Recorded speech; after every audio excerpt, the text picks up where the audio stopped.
Buenas tardes. Quiero agradecer la presencia a todos los que están presentes en la sala y a todos los que nos escuchan online. Antes de dar inicio a la ponencia, quiero presentaros el calendario de formación que la sesión de Derecho Concursal tiene preparada para este año 2024. Empezamos con esta jornada que la hemos dedicado a la venta de la unidad productiva en situaciones de crisis empresarial. La venta de la unidad productiva es una herramienta que se está utilizando cada vez más y hemos visto la necesidad de abordar esta materia que la va a impartir nuestra compañera, que es miembro de la sesión concursal, Hortensia Laque Rupérez. En mayo, los días 14, 15 y 22, vamos a celebrar un curso de contabilidad y fiscalidad con la idea de que los operadores jurídicos que se dedican al ámbito mercantil y al ámbito concursal pues conozcan los aspectos esenciales de la contabilidad y de la fiscalidad de una empresa en su actividad ordinaria y también en situaciones de crisis. Este curso de contabilidad lo vamos a organizar o lo hemos organizado en coordinación, en colaboración con la sesión de Derecho Mercantil del Colegio de Abogados de Málaga. Posteriormente, el día 27 de junio, pues también vamos a tener una jornada de formación exclusiva para tratar un tema que creemos que también es importante, que es la segunda oportunidad. Casi todos los concursos, o la mayoría de los concursos hoy día, son de personas físicas. Entonces, y creemos que es una materia que tenemos que saber manejar los operadores jurídicos que nos dedicamos a esta materia, tanto el que pone el concurso como en su caso es nombrado como administrador concursal, porque el objetivo siempre es la exoneración del pasivo insatisfecho y creo que conviene que manejemos esta materia bastante bien y por eso vamos a celebrar esta jornada de formación exclusiva para tratar esta materia. Ya pasamos a octubre, donde celebraremos, o el colegio celebrará y organizará el Congreso Jurídico de la Abogacía y ahí pues participaremos en la sesión concursal. Hemos tenido esta mañana una reunión de sesiones de derecho concursal y nos ha tocado una mesa redonda y una conferencia. Trataremos de traer ponentes de primer nivel y abordar materias que consideremos que son adecuadas para este tipo de congresos que sean importantes y atractivas para los asistentes. Y finalizaremos en noviembre de este año con las jornadas de Derecho Preconcursal y Concursal. Antonio Cabatena, que este año por primera vez lleva el nombre de nuestro compañero, a descanse, Antonio Cabatena, y que el colegio tuvo a bien pues nombrar esta jornada valga la redundancia, con su nombre, en mérito a todo el trabajo que ha efectuado en beneficio del colegio y de la sesión concursal. En esas jornadas, pues abordaremos las materias más importantes del texto refundido de la ley concursal para tratar de mantener la formación que es necesaria y obligada en materia concursal y además porque necesitamos o necesitan todos los administradores concursales un mínimo de horas para estar inscritos en la lista de administradores concursales y estas jornadas propician conseguir ese mínimo de horas que, como digo, sirve para mantenerse dentro de la plataforma de administradores concursales y además, como digo, para mantenerse actualizado. Ahora voy a dar traslado a mi compañero Juan Antonio Sánchez Martín para que nos presente a Hortensia y previamente quiero darle las gracias a la profesora de Derecho Mercantil de la Universidad de Vivero de Porras que haya tenido a bien pues asistir y hacernos o tener el privilegio de disfrutar de ella que tanto sabe y tanto nos puede enseñar. Bueno, muy buenas tardes. Como efectivamente ha dicho mi compañero Juan Andrés, hoy tras el fallecimiento triste de nuestro allegado Tony Cava se abre una nueva etapa en la sección de concursal y esta es su primera jornada. Y qué mejor que hablando de unidad productiva de la mano de Hortensia Laqué, de la que sabe muchísimo sobre transmisión de unidad productiva con anterioridad a la declaración de concurso, simultáneamente a la declaración de concurso y con posterioridad. Y lo digo porque en ella se da la doble virtualidad de ser una ponente que domina la materia desde el punto de vista teórico como práctico.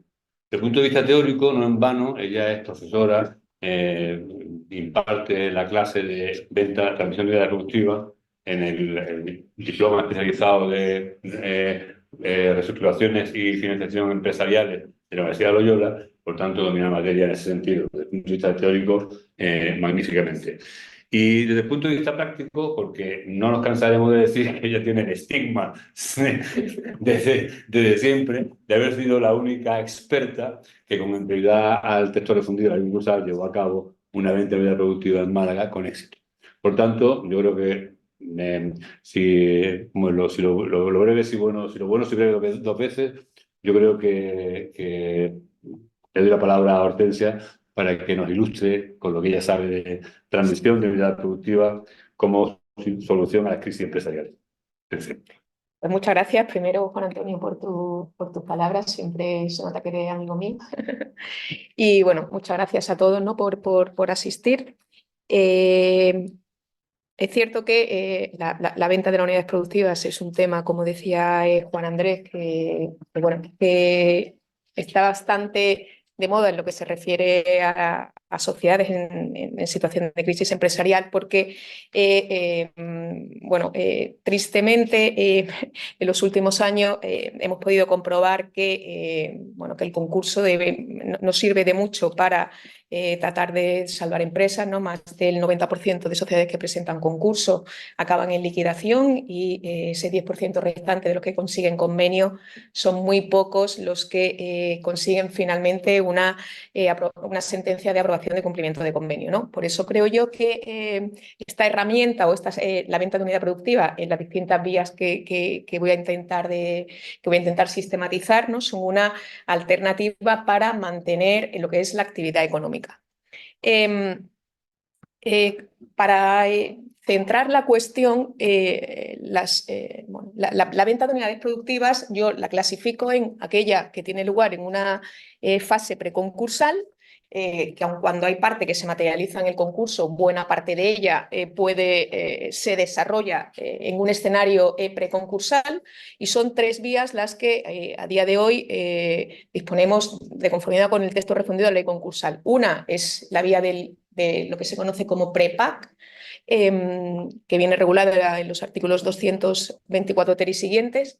Luego está también la posibilidad de vender la unidad productiva con una oferta que se presente simultáneamente con la solicitud de declaración de concurso, que es la vía del 224 bis.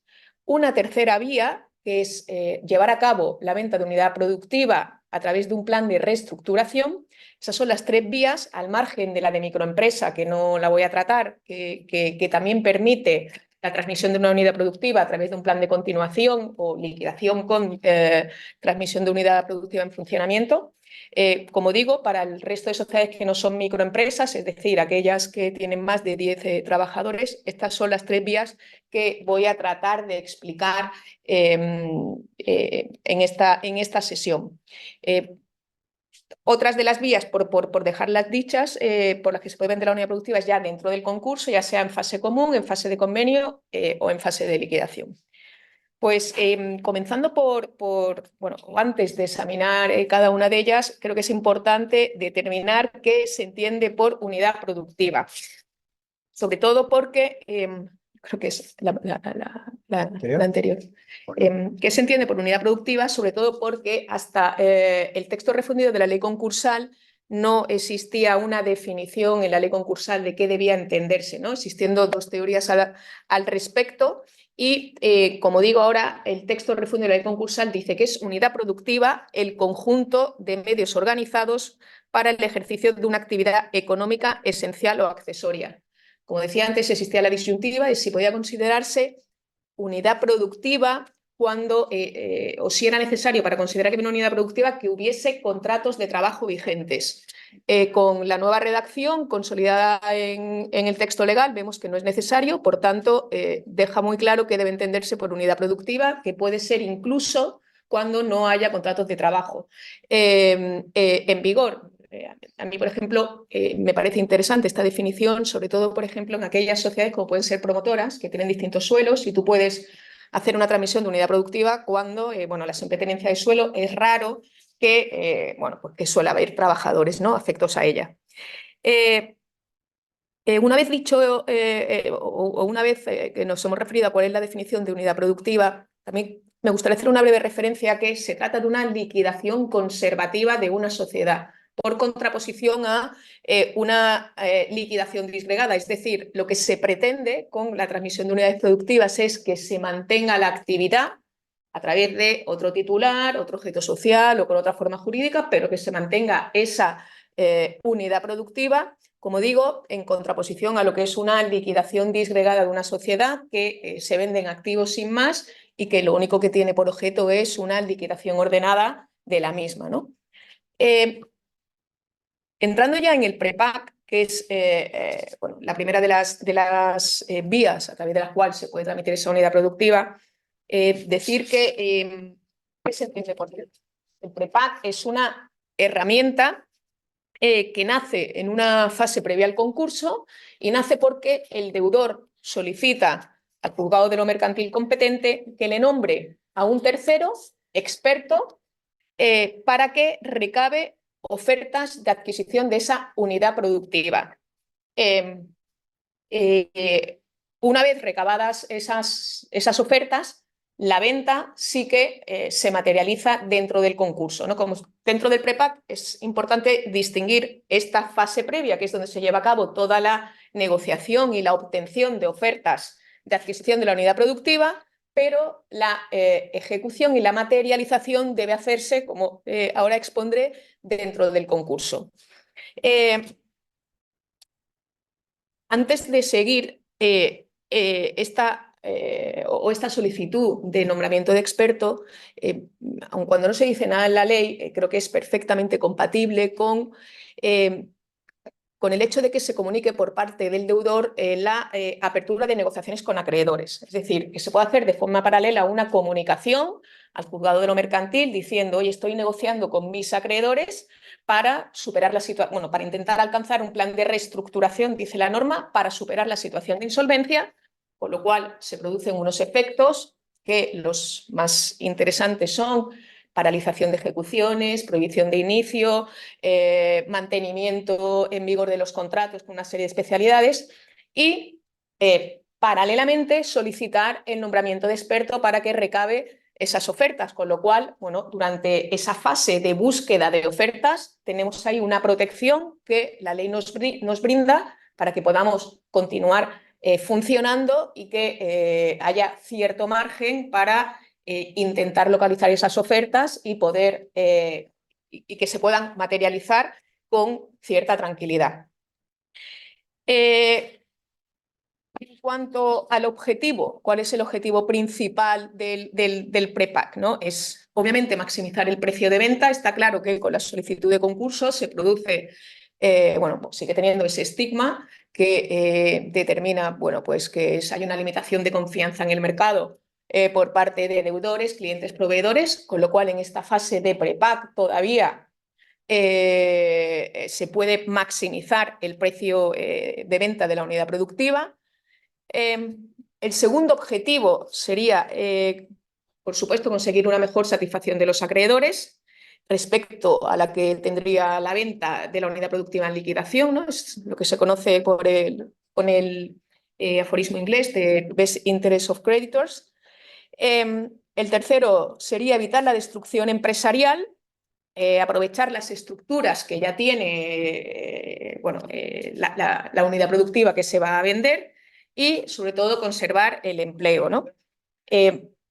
Y dentro de estos objetivos, a mí sí que me gustaría destacar que, aparte de todas estas objetivos y ventajas, sí que también me parece además interesante cuando, o especialmente interesante, aparte de las ventajas que luego veremos, cuando estamos con empresas que tratan en el ámbito o que se relacionan con las administraciones públicas, sobre todo porque una declaración de concurso ya sabemos que conlleva la resolución de los contratos, la pérdida de clasificación, la imposibilidad de licitar, con lo cual, haciéndolo siempre a través de una vía preconcursal, creo que se minimizan en parte, siempre y cuando sea una venta ágil, bueno, parte de eso. El prepack, la regulación del prepack aparece por primera vez tras la modificación que se ha llevado a cabo en el texto refundido de la ley concursal, que tuvo lugar el año pasado, en septiembre de 2022, porque antes era una figura de creación jurisprudencial, ¿no? En derecho comparado sí que existía bueno, esta figura, tanto en Holanda como en Inglaterra, y en España, antes de que apareciera positivizada ahora en la ley concursal, bueno, era una figura de creación jurisprudencial. En un primer momento fueron, como casi siempre, los juzgados de lo mercantil de Barcelona los que crearon una serie de criterios bueno, que quedaron plasmados en un protocolo y que servía de guía para poder llevar a cabo esas ventas y la venían admitiendo. Posteriormente siguieron los juzgados de Baleares también elaborando un protocolo y, bueno, afortunadamente, porque yo creo que es al final cuando no hay una norma y son figuras de creación jurisprudencial, siempre y más en el ámbito mercantil que permite la continuación de empresas, siempre que, como digo, el hecho de que no haya una norma y por parte de juzgados se adopte o se acoja esa figura, a mí me parece interesante y como decía antes Juan Antonio, bueno, aquí en Málaga, el juzgado de lo mercantil número 2, doña Rocío Marina, se presentó un prepack por parte de, bueno, de una sociedad malagueña, pero que venía con abogados catalanes, y admitió el nombramiento de experto y, bueno, luego contaré en la práctica un poco cómo se tramitó ese prepack. Tuve bueno, la fortuna de que fuese designada en un primer momento experta en ese prepack y posteriormente administradora concursal. Como digo, se positiviza la regulación del prepack en septiembre de 2022, prácticamente viene a recoger lo que se había consignado en esos protocolos de Barcelona, de Baleares, y realmente se consigna porque había que transponer una directiva europea en materia de reestructuración y de alertas tempranas, ¿no? Y ese fue el motivo principal por el que se introduce en nuestro texto refundido. Actualmente hay también una propuesta de segunda directiva para armonizar el derecho de la insolvencia, que es de diciembre de 2022, y la cito porque el prepack tiene una importancia muy destacada, casi, bueno, o buena parte de esa propuesta de directiva se dedica a regular el prepack, ¿no? Y creo que son casi 40 artículos donde distingue esa fase de preparación, que ahora veremos y de la que he hablado, esa fase de ejecución, y sobre todo, a mí lo que me parece muy interesante es que viene también a regular la adquisición de unidades productivas por personas especialmente relacionadas con el vendedor, ¿no? A día de hoy, como veremos, se encuentra muy penalizado el hecho de que un socio, aunque sea minoritario, o un administrador, puedan adquirir unidades productivas. Bueno, pues en la propuesta de la directiva se regula la posibilidad de que lo hagan y de que gocen de las mismas ventajas que a día de hoy tienen bueno, el adquirente de cualquier unidad, ¿no? Todavía, como digo, se trata de una mera propuesta que no sabemos cuándo se aprobará por el Parlamento, ¿no? La regulación actual viene recogida en los artículos 224 ter a 224 septies y lo que establece el primero de esos artículos es que en caso de probabilidad de insolvencia, que a mí esto ahora luego volveré, me parece, o me llama bastante la atención, probabilidad de insolvencia, insolvencia inminente o insolvencia actual, es decir, probabilidad de insolvencia es cuando preveas que en los 2 años siguientes no vas a poder cumplir con tus obligaciones, la inminente cuando preveas que no lo vas a hacer en los 3 meses siguientes y la actual cuando no puedes cumplir regularmente. Dice que en cualquiera de esos 3 escenarios el deudor puede solicitar al juzgado que le nombre un experto para que recabe ofertas de terceros para la adquisición, siempre y cuando esas ofertas vengan con pago al contado y dice, aun cuando la unidad productiva hubiera cesado en la actividad, es decir, que permite que te nombre un experto para vender una empresa, una unidad productiva, ya esté en funcionamiento o incluso que haya cesado la actividad. Y decía que me llama poderosamente la atención lo de la probabilidad de insolvencia, porque como he anticipado, la ejecución de la venta se tiene que hacer en concurso. Y actualmente un deudor que se encuentra en probabilidad de insolvencia no puede solicitar la declaración de concurso. Es decir, tú para solicitar declaración de concurso tienes que estar en insolvencia o inminente o actual. Con lo cual entiendo que el que se regule aquí, que tú puedas solicitar estando en probabilidad de insolvencia un experto, a mí la única razón que se me ocurre es que esté pensando en una venta en un plan de reestructuración, que sí que puedes llevar a cabo un plan de reestructuración estando en probabilidad de insolvencia, pero no para, es decir, no nos va a permitir, si lo solicitamos aquí, luego que se materialice esa venta, ¿no? El experto puede ser persona natural o persona jurídica, que tiene que reunir condiciones para ser administrador concursal o experto en reestructuraciones. Bueno, la duración del cargo la fija el juzgado, que entiendo que dependerá del estado de insolvencia en la que se encuentre el deudor y fijará la retribución, ¿no? En este sentido, sí que creo que es interesante tener en cuenta que los juzgados de lo mercantil de Madrid en febrero de 2023 han aprobado una guía de buenas prácticas para el nombramiento de expertos, ¿no? Y ahí establecen, sobre todo porque, bueno, después de todas las modificaciones que ha habido con el tema de la retribución de las administraciones concursales, bueno, pues la del experto, en mi opinión, deja también bastante que desear, es decir, están muy limitadas. Y esa guía lo que propone es que haya como diría yo, que haya un doble componente a la hora de determinar cuál va a ser la retribución. Por un lado, habla de una retribución fija y por otro lado habla de una retribución variable en función del resultado.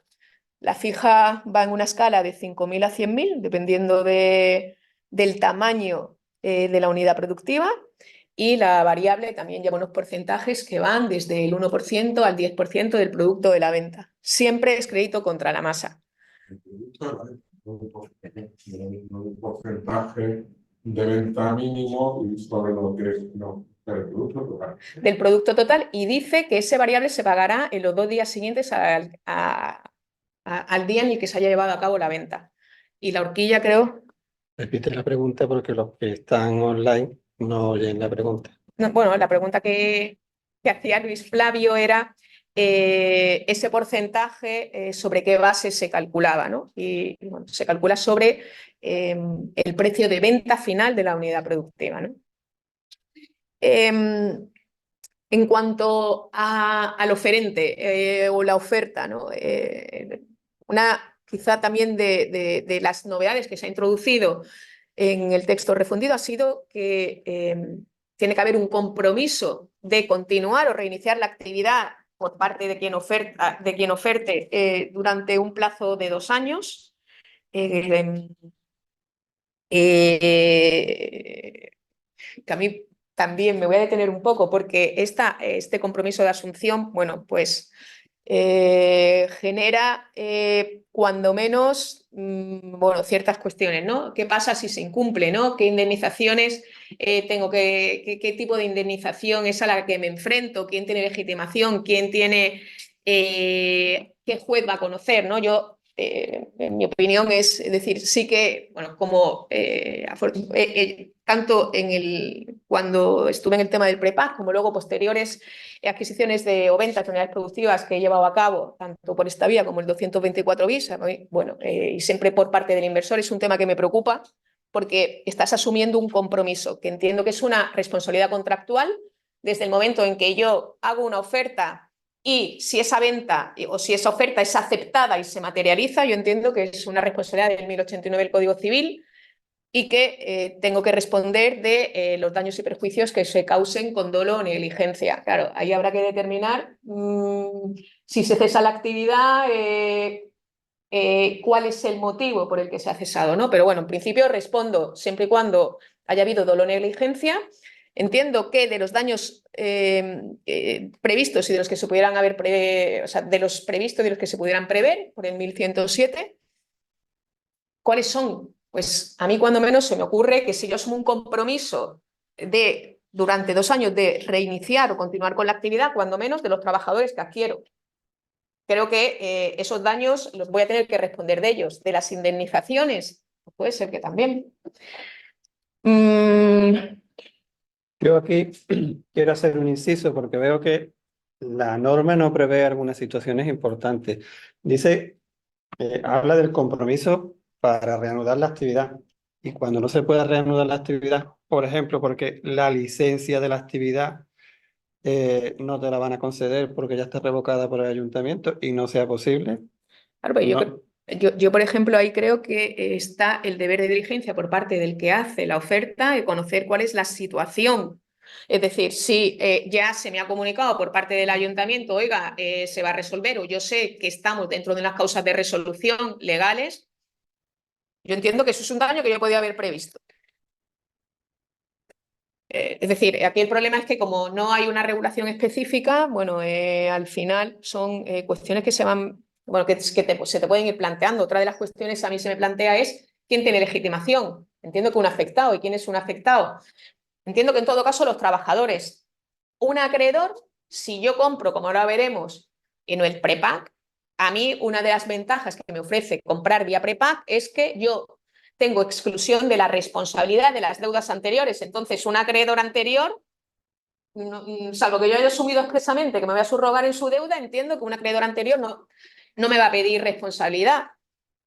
Y en ese caso que me lo pidan los trabajadores, ¿de quién? ¿Ante qué juzgado? ¿Ante el juzgado mercantil? Seguro que no, porque dentro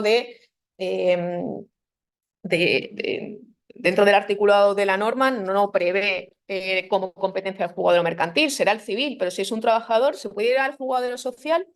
No sé, a mí dentro del prepack, que soy una fan de los prepack, este compromiso de asunción creo que hay que darle una vuelta porque, oye, dependiendo del tamaño de la unidad productiva que se adquiera, puede ser una contingencia cuando menos importante. Durante 2 años el salario de todos los trabajadores que te llevas más posibles indemnizaciones, bueno, por lo menos sí que en todo caso creo que hay que advertir al cliente, ¿no? A ver si por lo que pudiera pasar.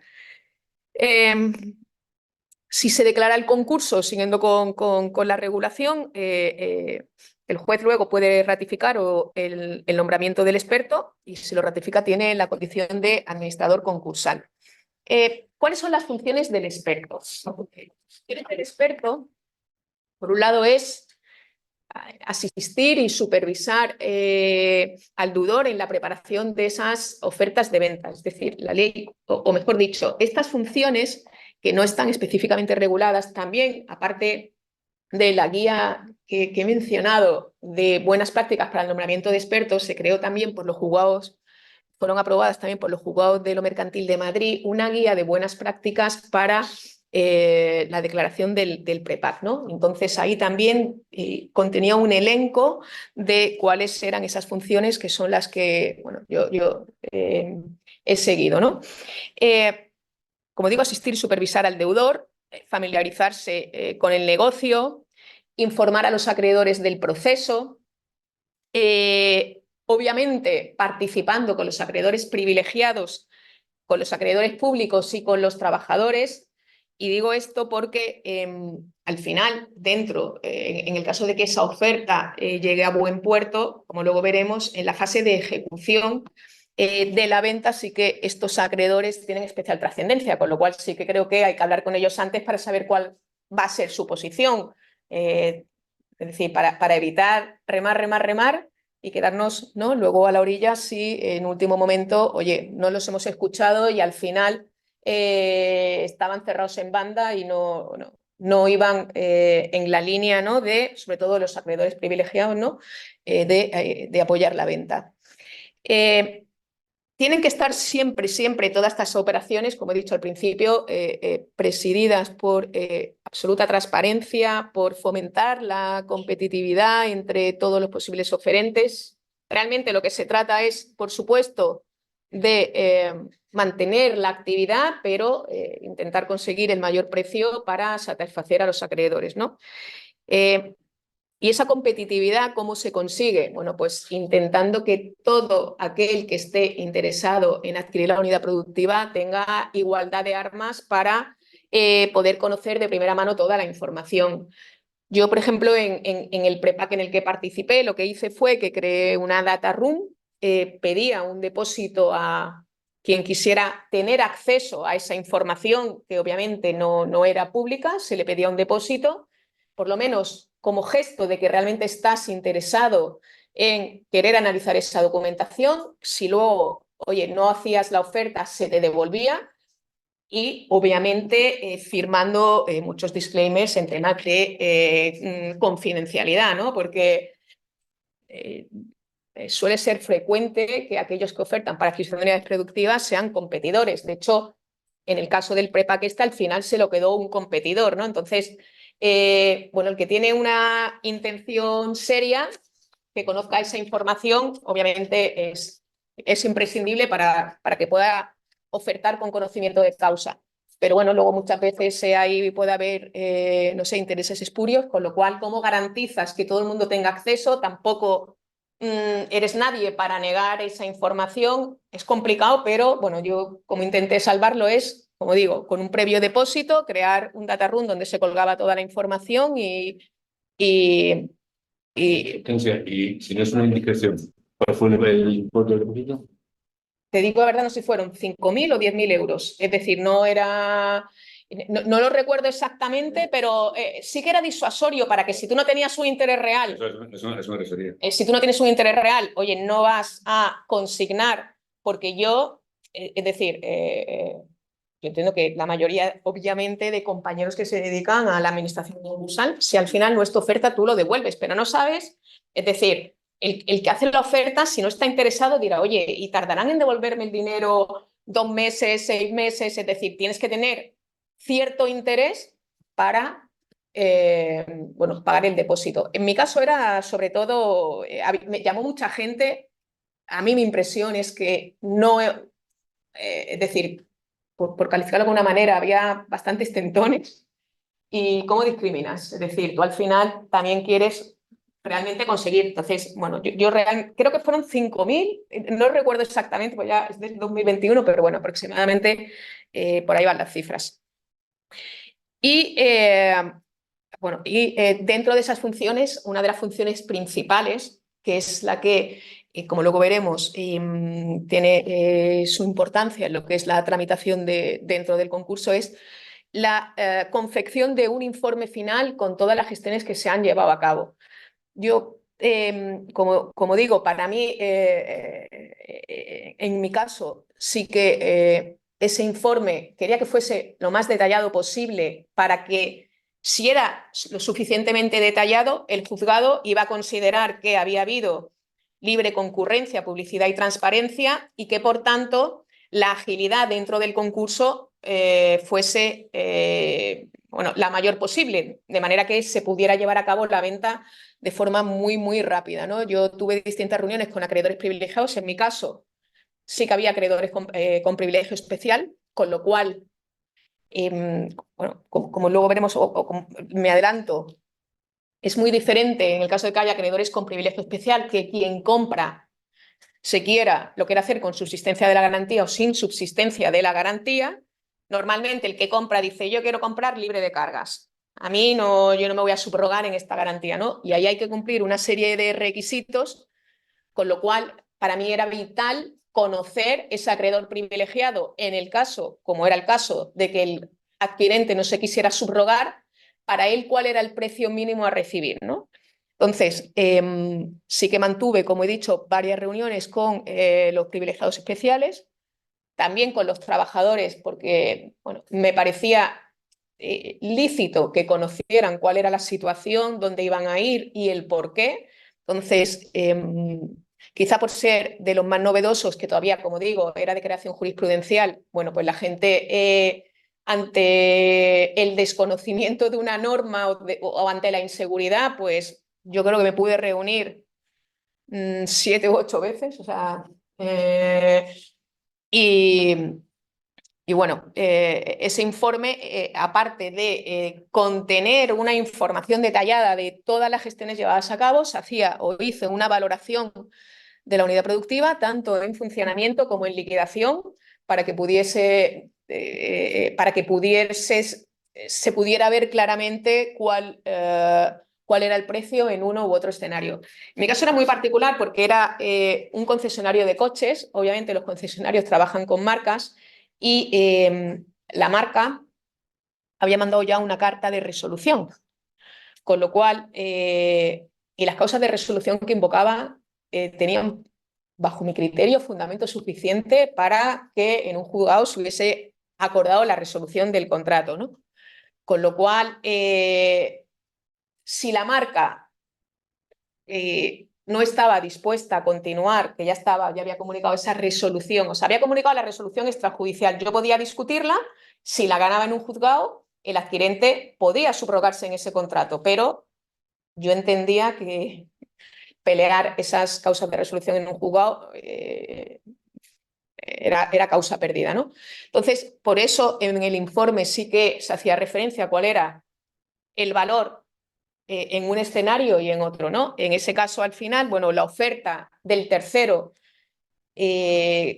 superaba con creces el precio de un escenario de liquidación y era inferior al que yo había valorado como empresa en funcionamiento, pero bueno, mi informe fue favorable a que se pudiera transmitir, ¿no? Y ahí, con ese informe de gestión, termina lo que es la función del experto en esa fase preconcursal, ¿no? Y, ¿sobre qué precio, digo yo? Pero no lo Pues mira, yo creo que, te digo, es que... Quiero decir que lo pones tú al principio, que vas no finalmente, Claro, pones tú a resolver, hablando de si entra en concurso, y al final, no, yo lo hacía como empresa en funcionamiento o sea, era un concesionario de coches con parte de, perdón, no lo he explicado bien, con parte de venta de coches y con parte de taller. La resolución del contrato era de la parte de la venta de coches, con lo cual la empresa se transmitiría únicamente, oye, con la actividad de taller, o se podía transmitir también con la de venta de coches. Yo la valoración, es decir, yo ahí me apoyé obviamente en un auditor que hiciese las valoraciones con arreglo, creo que valoró con arreglo distintos métodos. Yo creo que fue la de flujo de cajas la que se tuvo en cuenta con los coeficientes. Bueno, sabéis que hay determinados métodos de valoración y bueno, se consignaron en lo que es en el informe. Y a partir de ahí, cuando se recibe esa oferta, yo entiendo que, como hay muchas posibilidades de que solo se mantenga la actividad de taller y esa oferta, pues no sé si era el doble o el triple que en ese escenario, creo que se cumplía con la regla que apuntaba al principio de que en el escenario de venta en prepack se consiga una cuota para los acreedores de liquidación superior a la que se conseguiría en un escenario de liquidación puro. Entonces, como digo, el informe, con ese informe acaba la fase de prepack. ¿Y cuál es la siguiente fase? Decía por curiosidad, ¿qué pasó con la marca? ¿Resolvió, no resolvió? La marca, a ver, ¿Por qué? Porque ese contrato repercute evidentemente en el precio. Ya por sí. curiosidad. No, es decir, aquí al final, pues como pasa en todos sitios, quien compra se dirigió a la marca para conocer cuál iba a ser su conducta, es decir, si iba a mantener la marca o no. O sea, que de hecho, aquí, se arriesgó. bueno, lo tenía ya hablado y aparte, como digo, al final fue otro competidor, quien lo compró fue otro concesionario de la marca, ¿vale?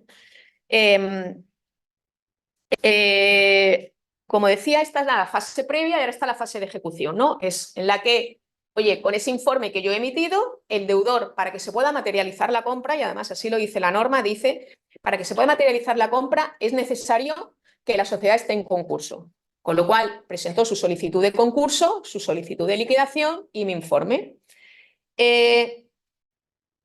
¿Cómo se tramita? Pues se tramita por la vía de 518, que es la obtención de una autorización judicial. Y aquí, a diferencia de la segunda vía que luego veremos, la tramitación es muy, muy rápida. ¿Por qué? Porque el que haya habido un experto le da el confort al juzgado suficiente para que, una vez que se presenta la solicitud, se declara el concurso y, como digo, se presenta con ese informe. ¿El juzgado qué hace? El juzgado solamente tiene que dar traslado a las partes para que puedan hacer alegaciones, no mejorar ofertas. El juzgado da traslado por 10 días a las partes, en este caso a trabajadores y acreedores con privilegio especial, para que se pronuncien. Y una vez que transcurre ese plazo, el juzgado resuelve si vende o no vende. Esa es la tramitación. Es decir, es una tramitación que en el caso en el que yo intervine, se declaró el concurso el 22 de abril, la resolución aprobando, o sea, se dio traslado por 10 días, la resolución autorizando la venta fue de 10 de mayo y como contra esa resolución solamente cabe recurso de reposición, que no apelación, devino firme, creo que fue el 20 y el 21 de mayo, es decir, un mes justo estaba vendida la unidad productiva, ¿no? ¿Cuáles son las ventajas de vender una unidad productiva en prepack? Para mí, aparte de la agilidad, y es que nadie te puede, como a diferencia de la que ahora veremos, que nadie te puede mejorar esa oferta. Es decir, tú ya vas con una oferta, o sea, no puede mejorar la oferta y qué impacto tiene, que es que la tramitación del juzgado, nadie te puede torpedear. No puede, esa propuesta de venta no puede ser torpedeada por algún acreedor o por un tercero. Sí, además para el comprador, para que hace la oferta, claro. Vale, yo voy a hablar del contenido de la oferta, lo que pasa es que voy a hacer ahora una referencia para que veáis cuál es la diferencia, que es únicamente en tema de tramitación de, oye, yo no pido un nombramiento de experto y me voy a la segunda vía para vender, que es solicito concurso y con el concurso presento una oferta vinculante simultánea. Ahí la tramitación, que obviamente también se tiene que ejecutar dentro del concurso, es diferente.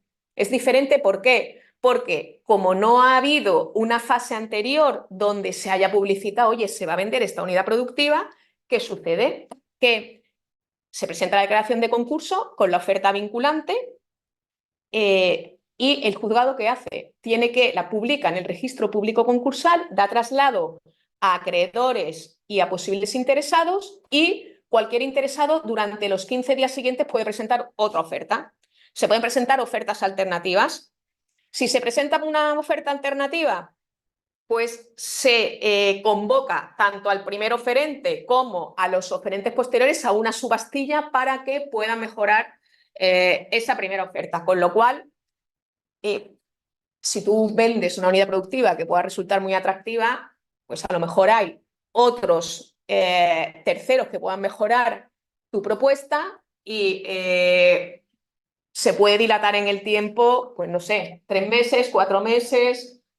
Es decir, también tiene 15 días el anexo concursal para emitir el informe de evaluación. Claro, no, porque, bueno, yo ahí no he entrado, o sea, me refiero efectivamente, como dice Juan Antonio, tú presentas la solicitud de concurso, se publica o se da traslado de esa oferta, el administrador concursal tiene que evaluar esa oferta y cualquier interesado puede mejorar esa oferta. Si mejora esa oferta, el administrador concursal tiene 5 días para también evaluar esa oferta y luego el juez, una vez que están recibidas todas las ofertas, convoca a esa posible subastilla, ¿no? Pues bueno, son plazos y más trámites. La diferencia de hacerlo por esta vía, que yo también he tenido la suerte de participar en una de ellas con el inversor, que ha salido bien. Aquí está Ana, que era la abogada del deudor. Esa vía, ¿cuándo es interesante? A ver, yo, por ejemplo, en mi caso particular la utilicé porque había expirado el plazo durante el cual el deudor estaba bajo el paraguas de los efectos de la comunicación con lo cual dices, vamos a ver, es mejor presentar concurso y hacerlo de esta manera porque ya no había tiempo material para negociar esa posible oferta. Hacerlo por esta vía también, bueno, es muy parecida a la anterior, pero aquí el compromiso de tener que continuar con la actividad en vez de ser de 2 años es de 3 años. La ley no dice nada de que haya que pagar al contado, con lo cual puedes pagar con, bueno, puedes pagar con precio aplazado. Yo no, vaya, no lo he visto, pero tienes que ofrecer garantías si lo puedes hacer así. Aquí también, en el prepar, en la oferta la puede presentar alguien que actúe por cuenta del deudor, que luego veremos cuál es la consecuencia de que, oye, una persona especialmente relacionada con el deudor pueda presentar esa oferta. Y, bueno, básicamente son esas, las diferencias, como digo, es el compromiso, el pago al contado y sobre todo la tramitación, que aquí, si no se presenta nadie, en el caso en el que yo intervine, no hubo ninguna oferta de mejora por parte de ningún tercero, con lo cual fue también tremendamente rápida la venta, creo que fueron 1 mes y medio, y si tú ahora me pones a escoger, hombre, esta vía es que es muy rápida, ¿eh? Tú haces una oferta y bueno, y la tienes, bueno, tienes la autorización en muy poco tiempo. Como reglas comunes, por eso decía que la adquisición vía 224 bis y vía 224 ter, el contenido de la oferta es exactamente igual, porque la normativa, en todo caso, dice que la venta de unidades productivas, cualquiera que sea el estado en el que se realizó la fase del concurso, previo o dentro del concurso, tiene que tener un contenido mínimo que está detallado en el artículo 218. Obviamente, la identificación del oferente, la solvencia, el perímetro. El perímetro yo creo que es la clave, es determinar con absoluto detalle los bienes que adquieres. Aparte, para mí, los que más me llaman la atención, aparte obviamente de los inmuebles, los muebles, es todos los intangibles, el know-how, todas las bases de datos, la clientela, los software, las marcas, los dominios de Internet, bueno, detallarlo todo, los contratos en los que te quieres subrogar, porque, es decir, te permite la ley que tú elijas en qué contratos, el adquirente elija qué contratos le interesa y cuáles no. Oye, yo aquí, esto creo que se conoce, ¿no?, como cherry pick, que es... yo escojo de cada cosa escojo lo mejor y esa potestad o esa facultad me la da la norma, con lo cual tú detallas qué contratos, por ejemplo, temas de contratos de arrendamiento financiero, ¿no? En el caso que yo digo del 224 bis en el que intervine, bueno, había muchos elementos de transporte con contrato de arrendamiento financiero. Pues yo los camiones antiguos no los quiero. Los camiones nuevos me subrogo en esos contratos, es decir, puedes elegir en qué te subrogas. Por supuesto, tema de licencias, tema de autorizaciones. Como tú decías antes, una autorización medioambiental, con lo difícil que es conseguirla, la ley te permite que tú puedas, en este caso, determinar en qué te quieres subrogar. Es decir, hay que darle vueltas y más vueltas para no dejarte nada fuera, ¿no? Y por último, lo más importante, qué contratos de trabajo te subrogas, ¿no? Como decía, la ley permite que tú puedas elegir dentro de los contratos de trabajo o dentro de los trabajadores que están afectos a la unidad productiva, con cuáles te quedas y cuáles no. Eso bueno, tiene también su impacto en tema de responsabilidad laboral y de seguridad social, como veremos, pero me parece que es quizá de las cosas más atractivas que permite la norma, ¿no? Que además dice que el único que tiene competencia para delimitar qué bienes se traspasan es el juez de lo mercantil, y digo que me parece muy interesante porque si algo no ha funcionado con una estructura determinada, el que el adquirente pueda decidir querer quedárselo, creo que va de consigo que pueda discrecionar, oye, yo me quedo con esto y no con esto, ¿no? Como digo, esto es, bueno, muy importante, que creo que lo apuntabas tú, Luis Flavio, el plazo de vigencia de la oferta. Es una manera también de presionar en el juzgado. Yo soy oferente y a lo mejor yo te mantengo la oferta por un precio 3 meses, pero yo no voy a estar aquí sin edie porque la empresa sigue funcionando. pero sigue funcionando hasta tanto en cuanto no se autorice bajo los designios de una persona que no soy yo. Entonces, ¿qué haces? Yo soy partidaria de plazos de vigencia no excesivamente largos y ir prorrogando. Obviamente tienes que prorrogar antes de que venzan, pero 2 meses el inicial. Y luego a partir de ahí, prorrogas o no prorrogas. Bienes, bueno, otra del contenido de la oferta también que me parece interesante, como apuntaba antes, es si se transmiten bienes o derechos con crédito con privilegio especial, porque si lo haces sin subsistencia de garantía, que como decía, la mayor parte es sin subsistencia de garantía, y el precio que va a percibir el acreedor privilegiado no cubre el valor de la garantía, se puede oponer. Entonces, ¿qué sucede en estos casos? Yo, por ejemplo, en los casos en los que he participado, yo me he aproximado antes al acreedor con privilegio especial, he hablado con él y le he dicho, tú, al valor de la garantía no vamos a llegar, pero tú, ¿cuál es el precio mínimo para ti?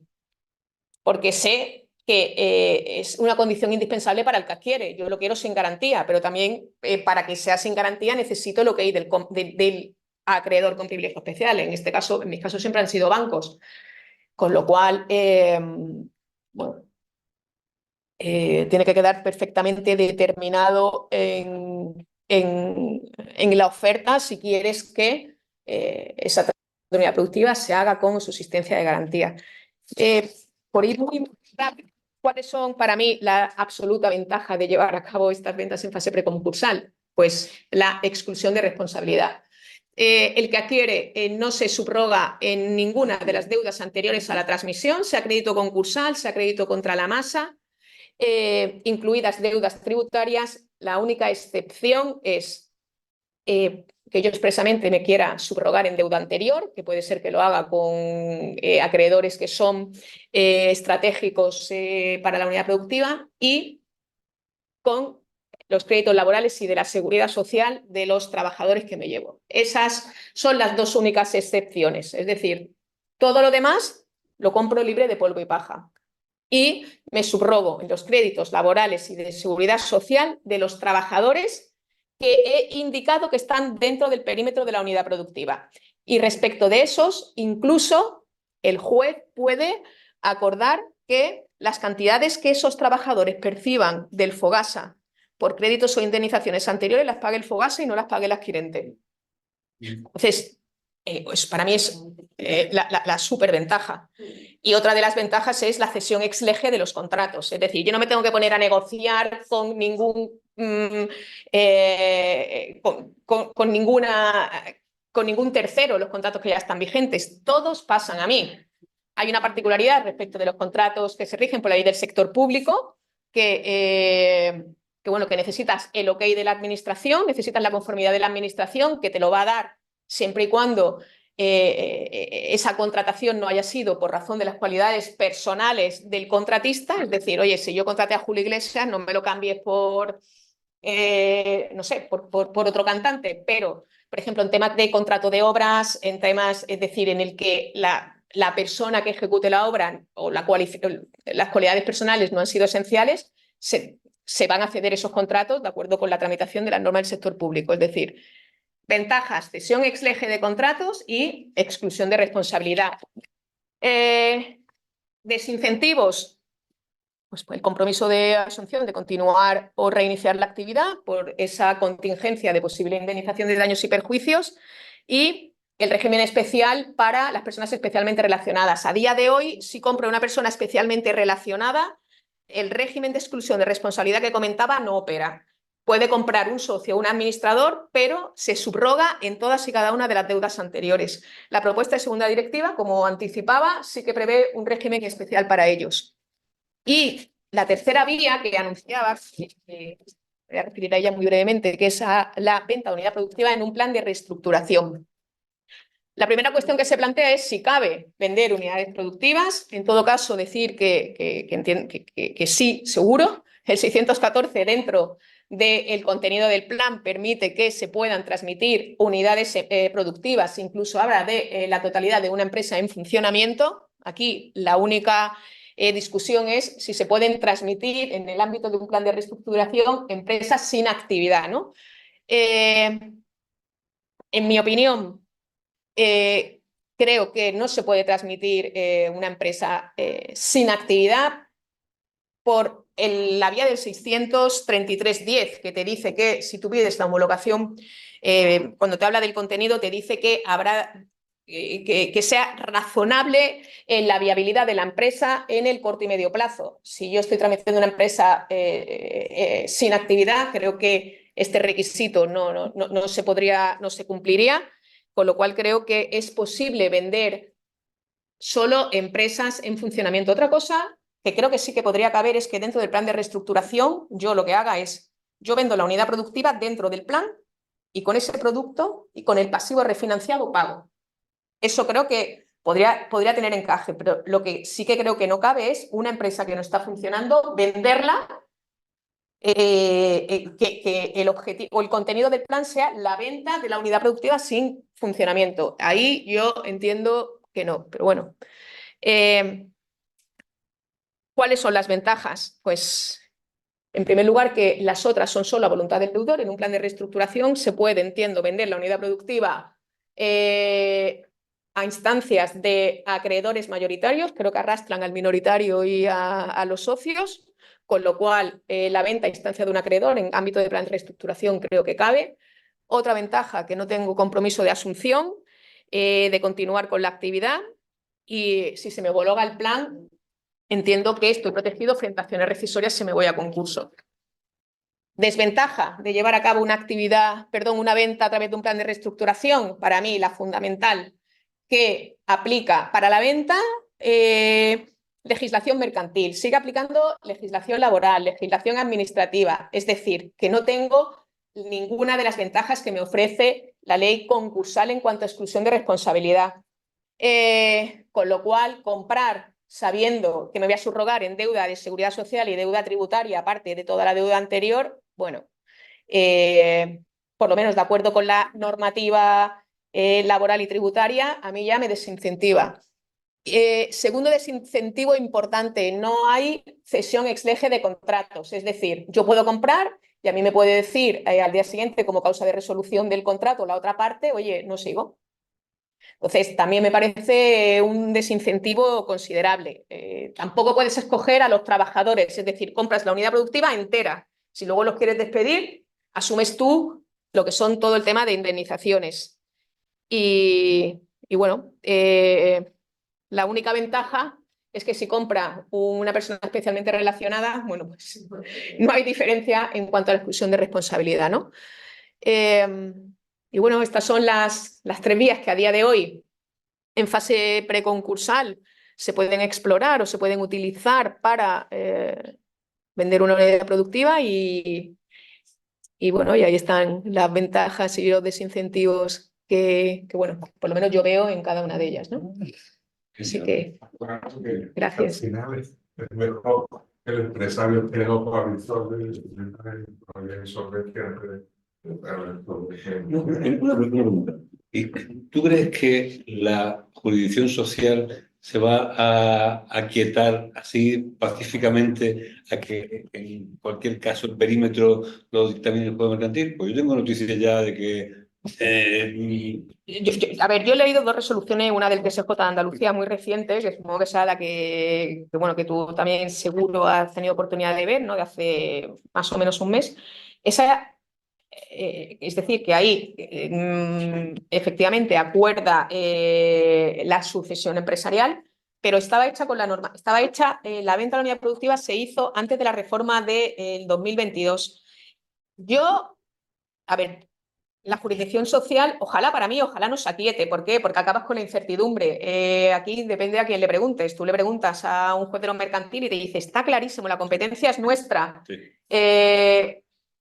Los jueces de lo social, yo no tengo todavía noticia de ninguna resolución de ningún TSJ con la normativa nueva, pero ojalá la haya, sobre todo porque, oye, si tú al final vas asesorando al inversor, a mí sí que me gusta siempre advertir cuál es el posible peor escenario y elige, es decir, oye, no está clara la situación o se puede pelear, pero hay ahí alguna resolución de algún TSJ que te acuerda la sucesión empresarial. Al final estamos hablando de dinero, es decir, cualquier trabajador que lleve una empresa, yo qué sé, 15 años, con el salario medio, estamos hablando de indemnizaciones importantes. Yo he transmitido vía 224 bis recientemente, en un plazo muy ágil de 2 meses, dos unidades productivas de un grupo de empresas cuyo principal activo era la subrogación por el adquirente de 564 puestos de trabajo. Pero es que había 3 meses antes se hizo un ERE que afectaba a 330 trabajadores. ERE que está impugnado ante el TSJ. Y yo, si fuera adquirente, estaría pelín asustado. Esa es la Pelín. sentencia la que tú dices. Sí, esa puede ser. Claro, porque ¿qué pasa? El ERE... Claro, los acuerdos mercantiles dicen, sin ningún problema, este es el perímetro y Santa Pascua. Claro, pero ahí lo que yo entiendo que te puede pasar es Una que, nulidad. claro, si se acuerda la nulidad del ERE, al final hay una readmisión a la unidad productiva de los trabajadores, a la unidad productiva que se ha transmitido. Con lo cual, ¿qué pasa? Que se puede entender que no cabe la readmisión porque ya ese centro de trabajo no existe y es un centro de trabajo distinto. Sobre la base de esa resolución mercantil, y ya te digo yo que los abogados de los trabajadores van a decir, no, a mí se te van a ir a la puerta y te van a decir, no, a mí usted, aquí hay una resolución que dice que el ERE es nulo y por tanto usted me readmite. Claro, y si no me indemniza. Yo al final creo que es por deformación profesional que siempre tiendo a lo mercantil. Obviamente no adviertes de eso, pero yo entiendo que si yo he comprado una unidad productiva en la que he identificado con nombres y apellidos a cada uno de los trabajadores que yo me subrogo, a mí no me puedes. Bueno, incluso en la oferta excepcionas de la subrogación de aquellos trabajadores que salieron en el ERE el día tal. Lo dejas medianamente claro, la excepción. Aún así, yo... Claro, aún así, yo también estoy contigo. O sea, si fuera el comprador o el abogado del comprador, bueno, estaría temblando. Yo estoy segura que como se acuerde la nulidad, lo van a intentar, seguro. Pero, a ver, también creo que debe de haber seguridad. O sea, debe haber una seguridad para el que compra, que a día de hoy no existe. Es decir, porque tú al final puedes decir, mira, yo sé que me subrogo, pero, oye, si se gana la sentencia, estoy teniendo ahí un ahorro súper interesante, súper importante, y a mí nada más que por esto el negocio ya me vale. Pero sabes que si no, lo tienes que pagar. El problema es que ahora a día de hoy no sabes si sí o si no. Pero eso es un problema para que prospere o para que sea atractiva la venta de la unidad productiva. Si al final te cargan con todos los trabajadores. Pero es que yo creo que el problema es que a día de hoy no saben si te cargan con los trabajadores o no. Por eso digo que estoy de acuerdo contigo que tiene que haber seguridad jurídica. Claro, que lo que te digo, que al final estoy comprando un pleito, que también está chulo. Es decir, yo sé que voy a tener que responder y estoy comprando un pleito que si tú me lo ganas y me va a ahorrar 5 millones de euros, ¿sabes qué te digo? Ahí está el negocio para el que compra, ¿no? Pero sí.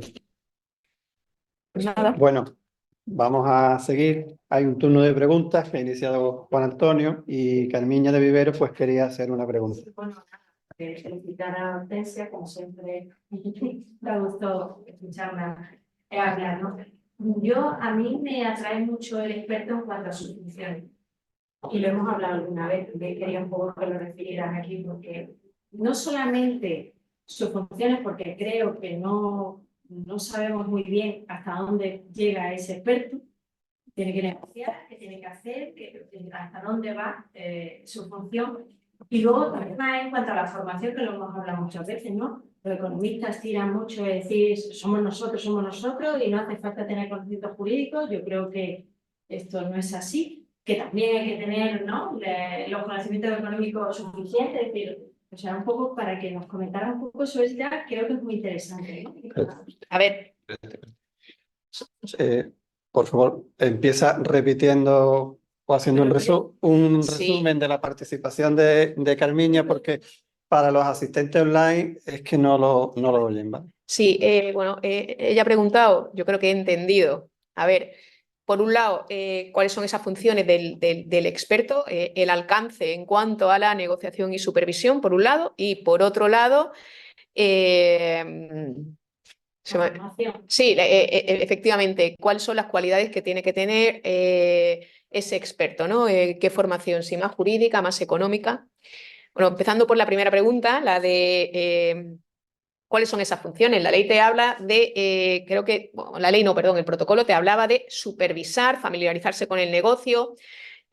Obviamente, al final, el deudor tiene plenas facultades de administración y disposición y de decisión. Él es el que dice, oye, yo he solicitado el nombramiento de un experto, esta oferta yo sé que se va a materializar en concurso y que tengo que presentar concurso, pero para ello creo que la función por parte del experto es hacerle ver, oye, que con estas ofertas que se han recibido, con la mejor oferta, se va a obtener la mayor satisfacción para los acreedores. Y la labor del experto está en intentar encajar todas las piezas del puzzle. Por un lado, que el deudor esté convencido de que quiere vender el negocio por ese precio. Por otro lado, que los acreedores privilegiados vayan a dar el ok. Los trabajadores, para que él, dentro del trauma, para mí, cualquier persona que presenta un concurso es un trance muy difícil. Yo, por lo menos, no sé, habré participado, habré sido abogada de 50 en 50 concursos, no conozco a nadie que no les suponga una angustia vital el presentar concurso cuando además hay trabajadores y es su proyecto de vida en la mayoría de los casos, ¿no? Entonces, es esa función para que todos los que participan de la operación piensen que están en un escenario mucho mejor de si no hago nada o de si presento concurso y que pase lo que tenga que pasar, ¿no? Visto a veces hemos comentado, ¿es un mediador? ¿Es un negociador? Yo entiendo que no es ni mediador ni negociador, o sea, yo creo que eres un asesor para las dos partes, intentar hacerle ver dónde está lo beneficioso, tanto por un lado como por otro. Yo siempre tiendo más al deudor, a acreedores y trabajadores, y al comprador intentar conseguir el mayor precio, diciéndole, oye, esto es muy barato, o sea, esto es que, a ver, quizá lo más complicado es con el comprador, porque en Río Revuelto ya se sabe, ¿no? Siempre, yo por lo menos en ese prepack, cierto es que de la primera oferta al final hubo una segunda oferta y una tercera oferta, es decir, pues como todo el mundo, el vendedor siempre quiere cobrar más y el que compra quiere pagarlo menos, ¿no? Entonces, intentar buscar el equilibrio para que la operación salga y la cuerda no se rompa. Y luego, en cuanto a la formación, a ver, yo creo, siempre lo he dicho, creo que en tema concursal, en tema de reestructuraciones, creo que es fundamental las dos patas. Es decir, los jurídicos sin conocimientos económicos creo que es complicado y a la inversa, creo, quizá por ser, por fomentar más mi profesión, creo que es muy complicado porque creo que hay muchos riesgos, que hay que conocer muy bien la ley, hay que conocer muy bien cuáles son las consecuencias, con lo cual creo que el asesoramiento legal, la formación legal, creo que es absolutamente necesaria. Por eso creo que, oye, cuando se constituyeron sociedades limitadas profesionales con abogados, economistas, siempre creo que son complementos. Yo no lo veo nunca como rival, siempre ellos me pueden aportar y yo les puedo aportar. Pero sí que en una balanza, para mí creo que el tema legal acompaña al proceso durante o es necesario en todas las fases del proceso. Y bueno, y lo económico lo es, pero creo que puede tener sitios más estancos, ¿no? Una fase más inicial. Al final, Una gestión responsable de las funciones, debes asegurarte, si eres economista, de un jurista al lado y viceversa. Si quieres hacer una gestión responsable del tema, ¿no? sí, porque al final, aunque tengas conocimiento económico en temas de valor, es decir, siempre hay cosas que te tienes que apoyar o menos, es que te sientes como te digo yo, súper expuesto, es que es imposible. O sea, yo no dormiría tranquila haciendo una valoración de una empresa. Es decir. Bien, ¿más preguntas?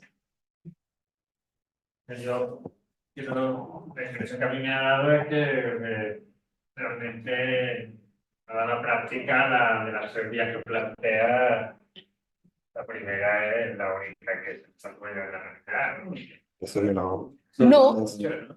Mira, bueno, la pregunta que me pide Sí. Juan Andrés que la repita es que de las 3 vías, tú la que consideras como mejor o única vía, como interesante es el prepack. Mira, a mí el prepack me parece muy interesante, pero quizá a día de hoy la del 224 bis, es decir, presentación de declaración de concurso con oferta vinculante simultánea, a mí me parece una vía muy, muy, muy rápida. ¿Por qué? Porque al final, aunque el nombramiento de experto, que no le he dicho, tiene carácter reservado, me tengo que ir antes a una comunicación del 583 para gozar de ciertas ventajas, como es, por ejemplo, que no me embargue, yo qué sé, es decir, cuando realmente tú al final quieres transmitir la unidad productiva, entiendo, o en la mayoría de los casos, que estás en insolvencia inminente como mínimo, es decir, alguien en insolvencia probable de que yo no preveo que yo en 2 años pueda hacer frente, en la práctica no se da. Entonces, si tú consigues llevar todo eso como realmente reservado, es cuando tú no comunicas nada a nadie, en el juzgado ni en ningún sitio. Con el prepack, al final se ha nombrado un experto, tú has presentado una comunicación, ya todo el mundo sabe que tú estás en una situación comprometida o delicada. Si te vas a la vía del 224 bis, tú has conseguido, porque al final el que busca al cliente es, o sea, el que busca el que busca al oferente, al tercero, al adquirente, siempre es el deudor. Entonces, creo que lo más ágil es, tú consigues una oferta del tercero, a ti, deudor, que te satisfaga, tú presentas tu concurso con esa oferta y a ver si alguien en 15 días la mejora.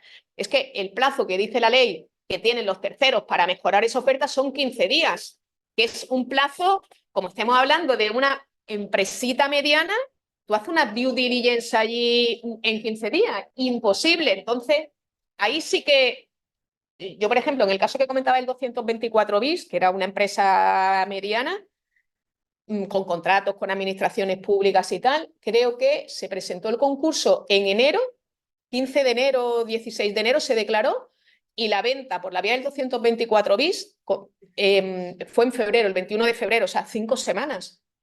Se declaró el concurso, se dio traslado 15 días, nadie ofertó, se hicieron alegaciones, pero resolvió la jueza y es, para mí, a día de hoy, creo que el 224 bis es la mejor. En la que yo te contaba yo, el concurso se declara el día 12 de diciembre y estábamos firmando la escritura de transmisión el día 14 de febrero, con Navidad por medio. Inhábil a efectos de presentar informe mío de evaluación y alegaciones de terceros que no hubo ni nada. En 2 meses justo, con Navidad por medio hicimos la transmisión. El único... Si está bien hecho, es rápido. Siempre y cuando es lo que te digo, que no vaya a haber otro tercero que de repente haga una oferta, yo qué sé, imagínate pues bueno, alguien que quiera torpedear esa venta. Es muy complicado, porque hay alguien que no ha visto la empresa. La perspectiva del vendedor, pero la perspectiva No, yo digo... de hacer la oferta puede ser diferente, puede ser más interesante para él que en vez de hacerlo, o sea, que en los 15 días y que mañana. Claro, pero puede llegar a ser muy interesante.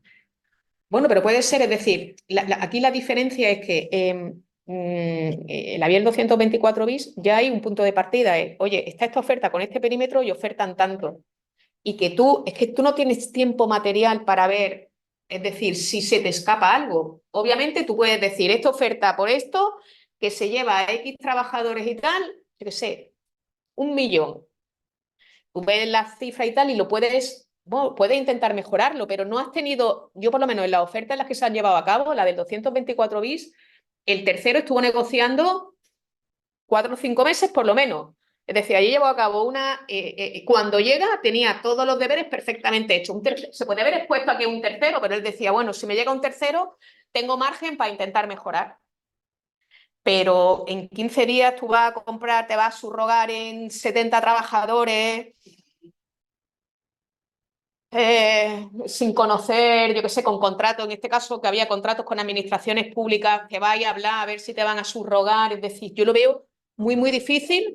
El tercero experto, claro, si está acompañando al vendedor durante durante X tiempo también han tenido oportunidad de conocer y yo creo que va a ser fundamental a la hora de buscar, o sea, los oferentes, ¿no? Y la actividad o menos, en función, no sé. A ver, cada uno va con su asesor, ¿eh? Yo además que yo lo que quiero al final es que cada uno, yo por ejemplo cuando era experta, yo a los trabajadores les decía, mira, hablar con vuestro abogado, que os lo cuente, que os lo explique, tal, al que sea. Es decir, yo al final soy imparcial, yo no, yo puedo poner sobre la mesa.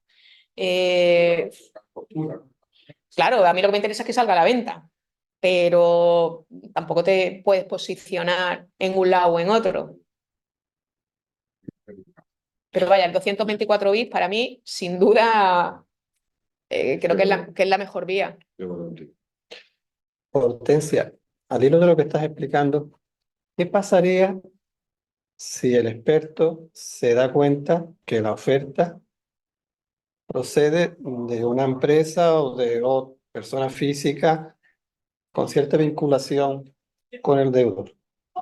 A ver, O sea, que el deudor yo sea prefiero un no darme poco... cuenta. Eso. Es que Eh, yo tampoco creo que sea la figura del experto la que tenga que llevar, es decir, si es algo, tú al final sabes quiénes son los socios o quiénes son los administradores, yo al final, si hay 3 sociedades interpuestas, tal, yo no tengo por qué llevar a cabo una labor indagatoria, en mi opinión. Es decir, otra cosa es que sea flagrante, en cuyo caso sí lo pongo de manifiesto, pero yo no voy a torpedear una venta porque yo tenga la sospecha que el yerno del hermano del socio está detrás. También es cierto, decía, por eso yo decía que a mí me parece muy interesante lo que, bueno, lo que establece esa propuesta de segunda directiva. Al final, siempre creo que la persona, es decir, el que haya personas especialmente relacionadas que puedan ofertar, a mí creo que es que al final el que cree en el proyecto es el deudor, el que se hipoteca hasta las cejas, que hipoteca hasta su casa es el deudor, es decir, un tercero que pasa por allí y dice, mira, yo para eso monto mi negocio, es que es muy, muy complicado. Entonces, creo que, oye, salvo que es lo que te digo, si la vinculación es obvia, pues lo pones de manifiesto y luego, bueno, pues él sabrá que comprar puede comprar, no hay una prohibición, lo único que no le aplicará la responsabilidad. de todas maneras, fue el que finalmente decide. Si el experto lo ha indicado. Yo tampoco es lo que digo, yo no me voy a poner a investigar. Pero... Muy bien. ¿Más preguntas? No hay ninguna... Ay, aquí ha llegado. Javier Portillo Fernández nos dice, buenas tardes, ¿cabe alguna de las vías de venta de unidad productiva, pero a través de concursos necesarios, quizás prepack, por ejemplo, interesado por acreedor, cuando insta el concurso vía 14.2.1 del texto refundido, entre paréntesis, auto de declaración de concurso directo sin oposición previa?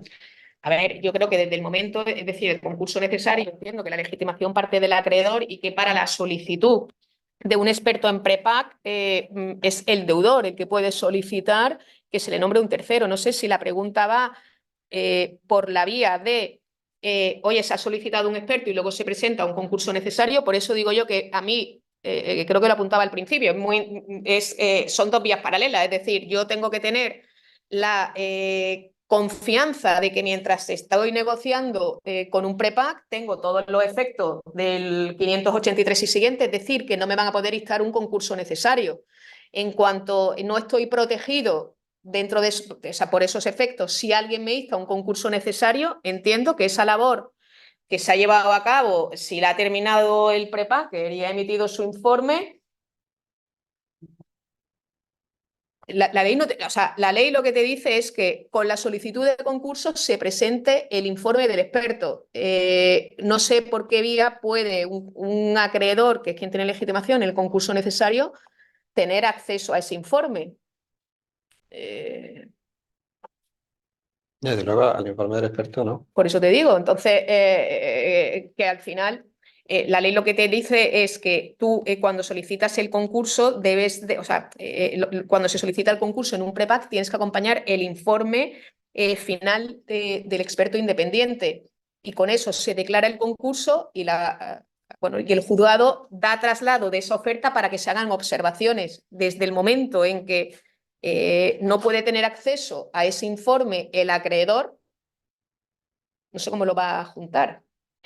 El acreedor a lo mejor lo que tiene más posibilidades de presentar el concurso necesario con una oferta vinculante. ¿Podría ser? Lo está olvidando, no. No, es el deudor el único que puede El único que presentar. puede. Es solo el que tiene la legitimación. El deudor. En la solicitud concurso necesario no puede acompañar simultáneamente una oferta de adquisición, incluso por el propio acreedor, que podría ser No cabe. no existe. Y el PREPA parece que tampoco. No, no. Muy bien, pues no hay más preguntas, así que vamos a dar por concluida esta jornada de formación. Quiero agradecerle a Hortensia que haya aceptado impartir esta jornada de formación dedicada a la venta de la unidad productiva. Se ha notado muy bien que conoce y domina la materia, ha estructurado muy bien su ponencia, ha sido muy clara y muy sencilla en su exposición y muy práctica. Así que muchísimas gracias. Bueno, muchas gracias, Juan Andrés. Ya lo dije yo. Muchísimas gracias.